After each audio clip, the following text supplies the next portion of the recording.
Mnamo mchana wa tarehe 1 Disemba 1948, ufukwe wa Somerton, mji mdogo wa Glenelg, karibu na Adelaide, Australia, ulikuwa ukicheza wingu la kawaida. Lakini moja ya tukio lisiloelezeka kabisa lilikuwa likianza kuibuka, tukio ambalo litabadilisha historia ya uchunguzi wa kesi zisizojulikana duniani. Huko kwenye mchanga wa ufukwe, mwili wa mwanaume asiyejulikana ulikutwa amekaa kwa utulivu usio wa kawaida, mavazi yake safi, hakuvaa alama ya vurugu, hakuacha barua, pasipoti au vitambulisho vyovyote. Hakuna aliyetambua aliyeuona, hakuna aliyejua ni nani. Leo tunachunguza simulizi kamili la Somerton Man, tukio ambalo limeibua maswali makubwa ya kidhahiri, kisayansi na kijasusi, na bado linabaki moja ya mysteries kubwa zaidi zisizojulikana duniani.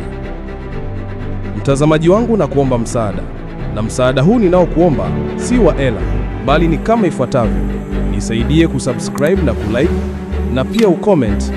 Kama umefanya hivyo, asante sana. Karibu kwenye historia ya kifo cha mtu asiyejulikana.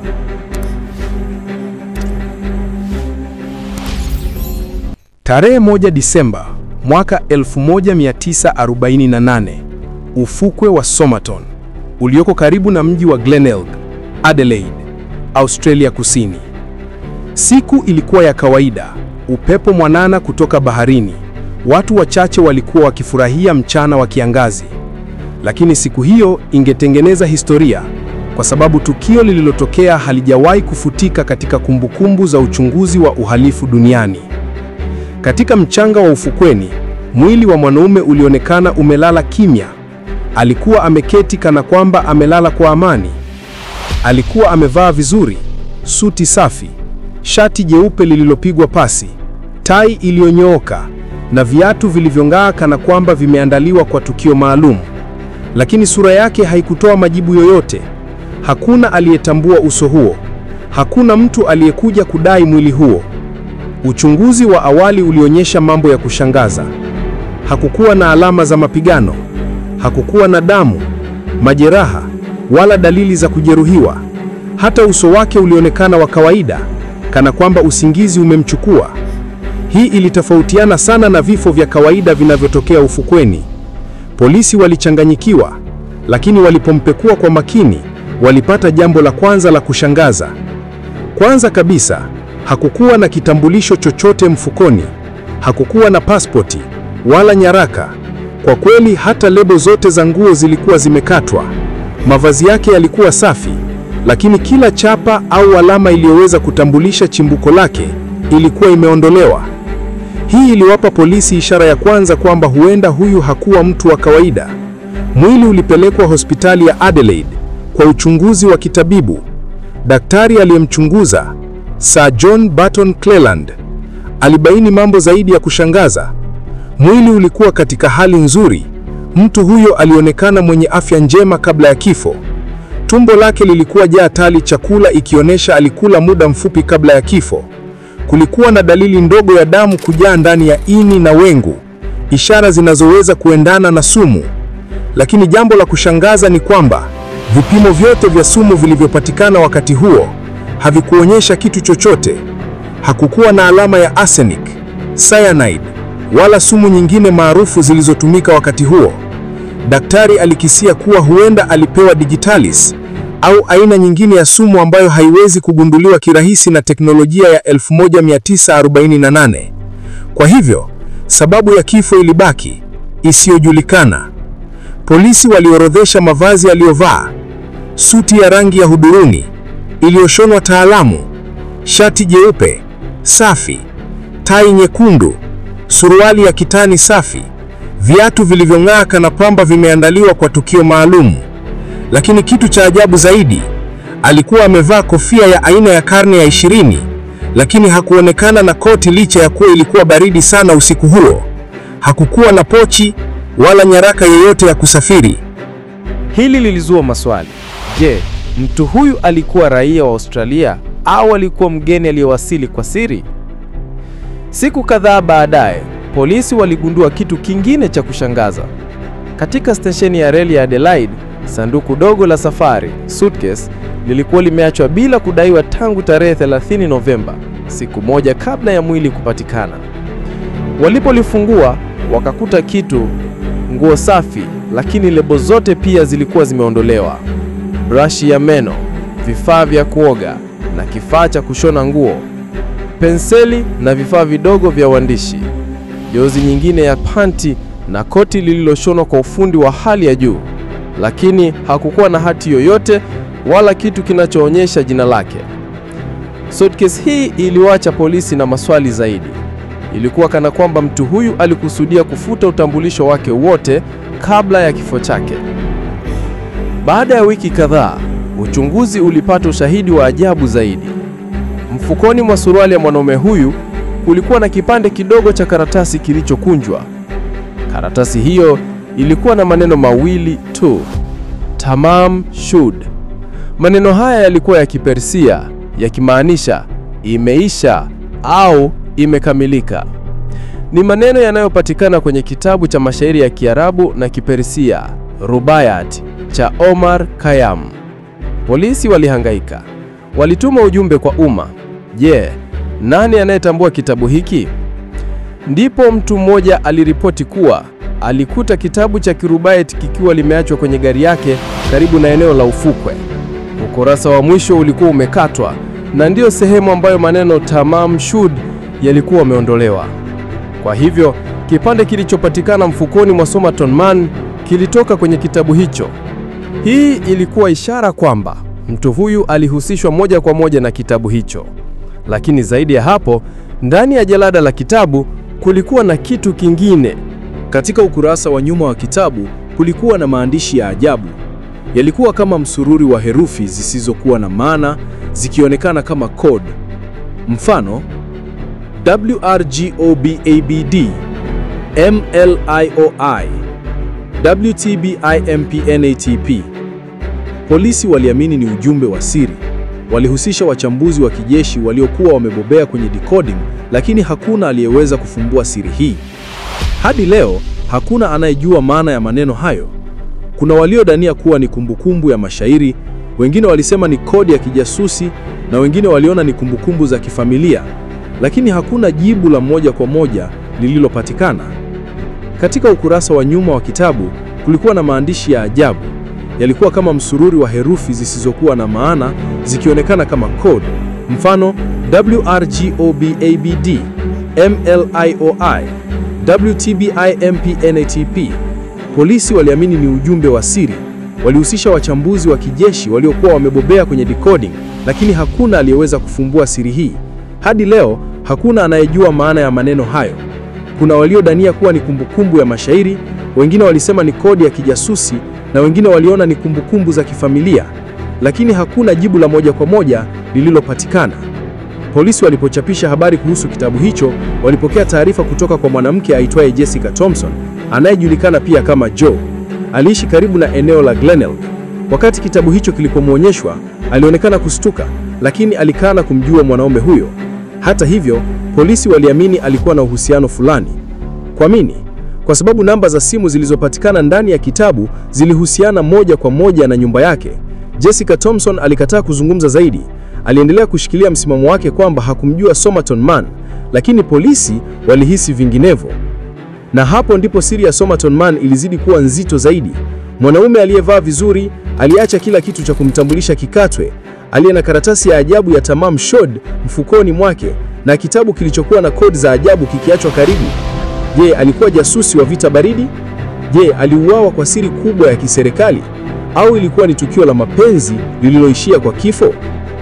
Jessica Thompson, ambaye jina lake la kuzaliwa lilikuwa Jessie Harkness, alihusishwa moja kwa moja na kitabu cha Rubaiyat kilichopatikana. Alipoulizwa na polisi kuhusu kitabu hicho, alikanusha kumjua Somerton Man, lakini tabia yake iliwashangaza wachunguzi. Mmoja wa maafisa alisema baadaye kwamba wakati walipomwonyesha mwili wa Somerton Man, Jessica alionekana kana kwamba anakaribia kuzimia. Macho yake yalionyesha hofu au mshangao mkubwa, lakini hakusema neno lolote. Je, alikuwa anamfahamu mtu huyu? Je, walikuwa na uhusiano wa mapenzi? Au alikuwa anahusiana naye kwa njia ya kikazi, labda ya kijasusi? Jessica alibaki kimya na maisha yake binafsi yakaanza kuchunguzwa. Robin Thompson, 10:18 muda moja.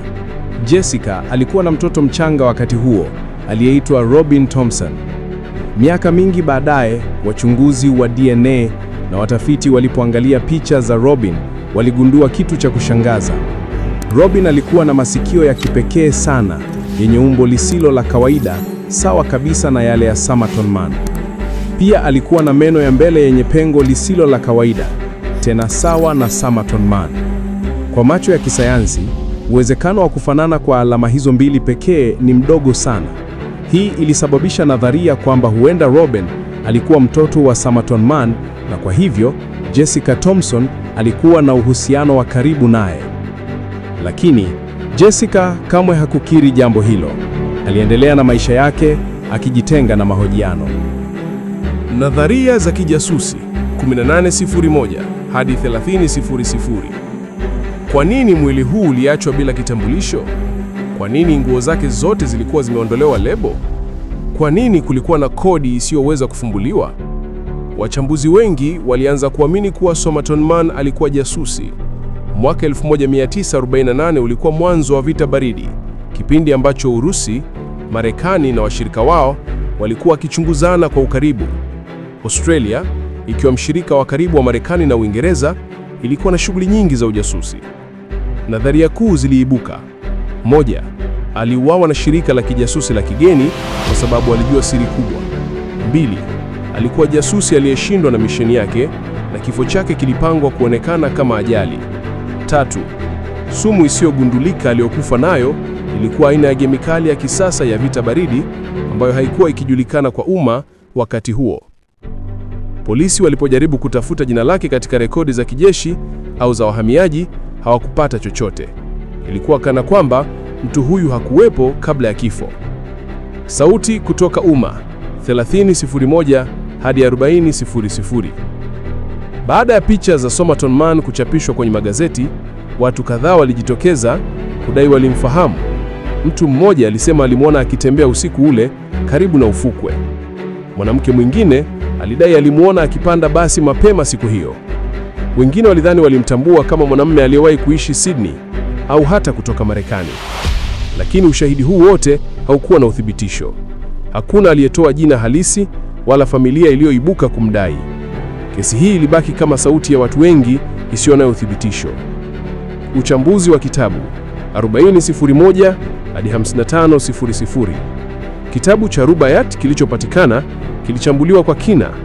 Wataalamu wa lugha waliona kwamba ilikuwa ni toleo adimu sana lililochapishwa na kiwanda kidogo cha New Zealand.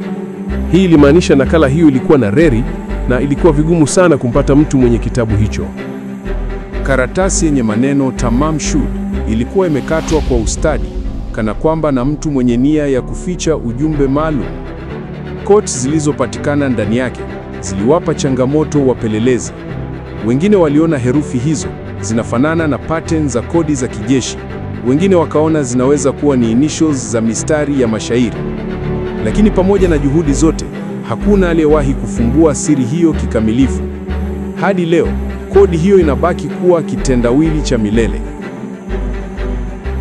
Msingi wa nadharia za mapenzi 55 hadi 0100. Wapo waliodai kwamba siri hii haikuwa ya kijasusi bali ya mapenzi yaliyokwenda vibaya. Kumbuka, Jessica Thompson alikuwa husiana na kitabu cha Rubaiyat kwa sababu alikuwa amempa mwanaume mwingine nakala yake miaka iliyopita. Je, huenda Somerton Man alikuwa mmoja wa wanaume waliopata kitabu hicho kutoka kwake? Je, aliangukia penzi la hatari kisha akatelekezwa? Au aliamua kujiua na Tamam Shud ikawa ni ujumbe wake wa mwisho wa kusema maisha yake yamekamilika? Nadharia hii ya mapenzi ilikuwa maarufu kwa umma, lakini haikuondoa maswali ya kimsingi. Kwa nini nguo zote zilikatwa lebo? Kwa nini alibeba kodi ya siri? Kwa nini hakuna mtu aliyetokea kumtambua rasmi? Mashahidi wa muda 1, 0, 1, 2, 5-0. Miongoni mwa maelezo ya ajabu, kuna mashahidi waliosema walimwona Somerton Man akiwa hai siku chache kabla ya kifo chake. Baadhi walisema walimwona katika maeneo ya klabu za usiku. Wengine walimwona karibu na stesheni ya treni. Kuna waliodai alikuwa na lafudhi ya kigeni alipoongea. Lakini tena, hakuna rekodi rasmi iliyowahi kuthibitisha. Kesi inafufuliwa. Miongo mingi baada ya kifo cha Somerton Man, bado watu walikuwa wanajiuliza maswali yale yale. Lakini sasa kulikuwa na kitu kipya, teknolojia ya DNA. Kesi nyingi za zamani duniani zilikuwa zikifufuliwa kwa kutumia uchunguzi wa vinasaba. Je, Somerton Man naye angeweza kufanyiwa hivyo? Kwa miaka mingi, mwili wake ulikuwa umelazwa katika makaburi ya Australia Kusini, ukiwa na jiwe dogo lililoandikwa mwanaume asiyejulikanwa. Lakini mwaka 2021, serikali ya South Australia ilikubali kuchimbua mwili huo kwa mara ya kwanza. Kwa uangalifu mkubwa, wachunguzi walifukua kaburi la Somerton Man. Hii haikuwa kazi rahisi. Mwili ulikuwa umelazwa zaidi ya nusu karne na ardhi ilikuwa imejibana. Walichukua mifupa, meno na nywele, vyote vikapelekwa maabara kwa ajili ya uchunguzi wa DNA. Hii ilikuwa hatua kubwa. Kwa mara ya kwanza katika historia kulikuwa na nafasi ya kupata majibu ya uhakika. Utafiti wa DNA.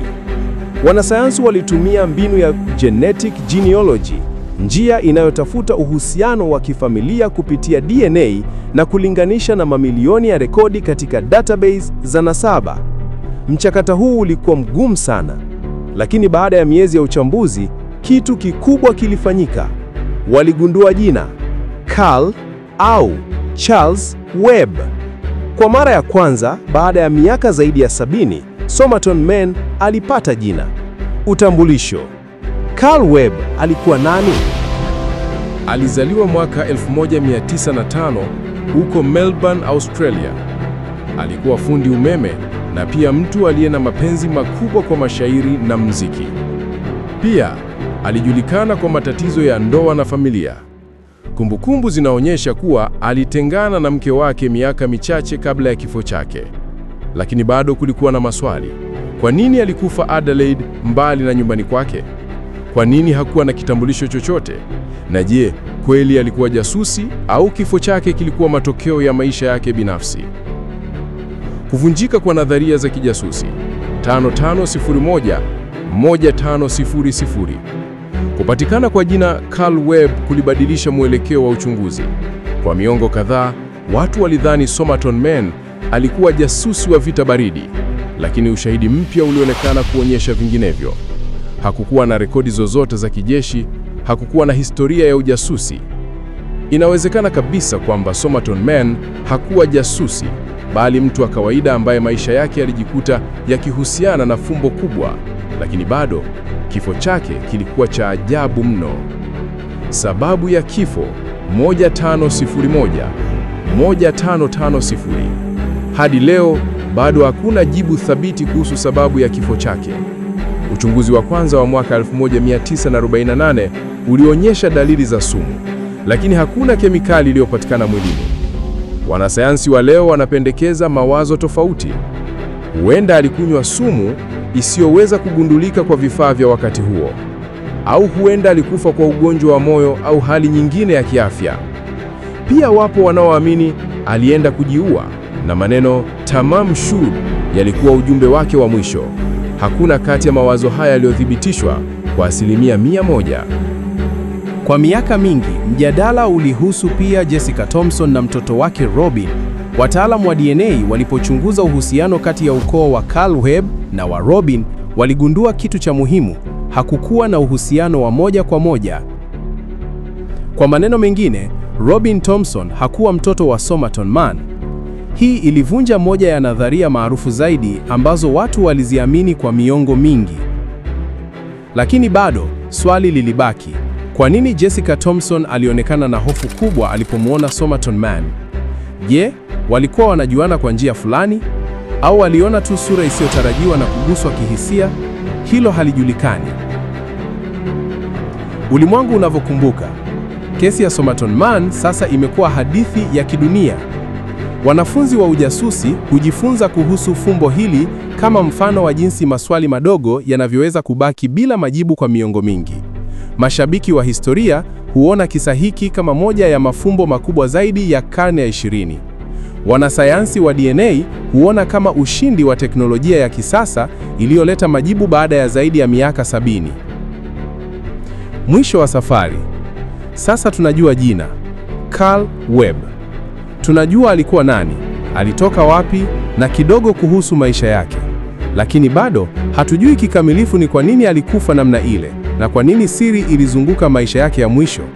Labda ukweli kamili hautajulikana kamwe. Lakini jambo moja ni hakika. Somerton Man, ambaye kwa miongo mingi alijulikana tu kama mwanaume asiyejulikana, sasa amepata utambulisho.